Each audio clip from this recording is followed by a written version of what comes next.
Pamirsa mikelingin HUT kaping pitung dasa sia kemerdekaan Republik Indonesia ring Kabupaten Gianyar, taler keadin antuk ngicenin remisi umum warsa kalih tali 24 majeng narapidana saha pengurangan masa pidana umum warsa kalih tali 24 majeng anak binaan.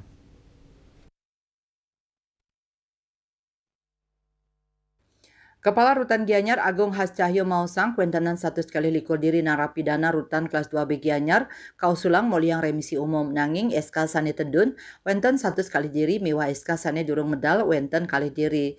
Malih plekutus ciri narapidana pindah ke lapas narkotika Bangli.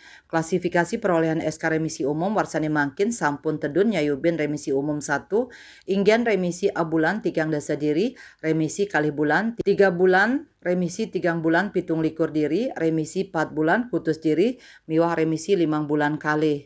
Asa punika taler remisi umum 2 nyayubin remisi abulan wenten adiri miwah remisi 3 bulan taler wenten adiri.